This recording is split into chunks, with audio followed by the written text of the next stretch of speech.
ನಮಸ್ಕಾರಪ್ಪ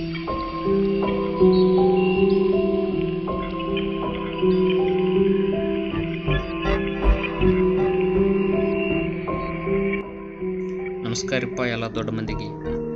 ಈಗ ನಾವು ಎಲ್ಲ ಹತ್ರ ಎಡಿಟ್ ಮಾಡ್ತಾವ, ಈಗ ಕೈನ್ ಮಾಸ್ಟರ್ ಹತ್ರ ಎಡಿಟ್ ಮಾಡ್ತಾವ, ಅದ್ರ ಫಂಡ್ಸ್ ಅದ್ರಾಗ ಬರ್ದಿಲ್ಲ. ನಮಗೆ ಫಂಡ್ಸ್ ಬೇಕಾದ ಫಂಡ್ಸ್ ಯಾವುದೂ ಬರ್ದಿಲ್ಲ ಕೈನ್ ಮಾಸ್ಟರ್ ಹತ್ರಾಗ.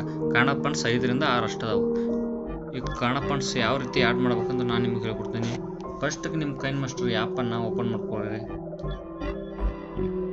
ಓಪನ್ ಮಾಡ್ಕೊಂಡ್ಮೇಲೆ ಕ್ರಿಯೇಟ್ ನೋ ಅಂತ ಹೊಡೆದಿರ್ತೀರಿ. ಆಮೇಲೆ ಇಲ್ಲಿ ಕ್ರಿಯೇಟ್ ಅಂತ ಕೊಟ್ರಿ. ಕ್ರಿಯೇಟ್ ಅಂತ ಕೊಟ್ಟ ಮೇಲೆ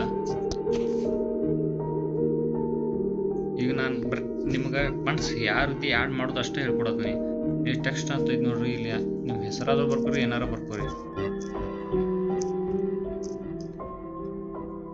ಇಲ್ಲಿ ಫಂಡ್ಸ್ ಅಂತ ಇದು ನೋಡ್ರಿ, ಫಂಡ್ ಇದ್ರ ಮೇಲೆ ಕ್ಲಿಕ್ ಮಾಡ್ರಿ. ಕ್ಲಿಕ್ ಮಾಡಿದ ಮತ್ತೆ ಇಲ್ಲಿ ಪ್ಲಸ್ ಐಕನ್ ಐತೆ ನೋಡ್ರಿ, ಪ್ಲಸ್ ಐಕನ್ ಮೇಲೆ ಕ್ಲಿಕ್ ಮಾಡ್ರಿ. ಕ್ಲಿಕ್ ಮಾಡಿದ ಮತ್ತೆ ಈಗ ನಾ ಡೌನ್ಲೋಡ್ ಹೊಡ್ತದವನ್ನ ಅಂತಕ ಅದ್ರಾಗ ಕನ್ನಡ ಫಂಡ್ಸ್ ಇಲ್ಲ, ಇನ್ನೂ ಡೌನ್ಲೋಡ್ ಮಾಡಿದೈತಿ, ಬಟ್ ಇನ್ನೂ ಹೊಡೆದಲ್ಲವ ಕನ್ನಡ ಫಂಡ್ಸ್. ಆಮೇಲೆ ನಿಮ್ಮ ಫೈಲ್ಸ್ ಆ್ಯಪ್ದಾಗ ಬರ್ರಿ, ಇಂಥ ಜಿಪ್ ಐತಿ, ಇದನ್ನು ಹೊಡಿಬೇಕಾಯ್ತು. ಇಲ್ಲಿ ಎಕ್ಸ್ಟ್ರಾಕ್ಟ್ ಅಂತ ಐತಿ, ಇದನ್ನು ಕೊಡ್ರಿ.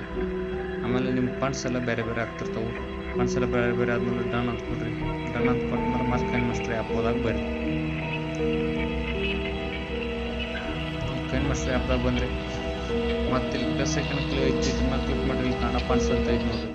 ಇಲ್ಲಿ ನೀವು ಹೊಡೆದು ಫಂಡ್ಸ್ ಎಲ್ಲ ಬಂದಿರ್ತಾವೆ, ಎಲ್ಲ ಸೆಲೆಕ್ಟ್ ಮಾಡ್ಕೊರಿ.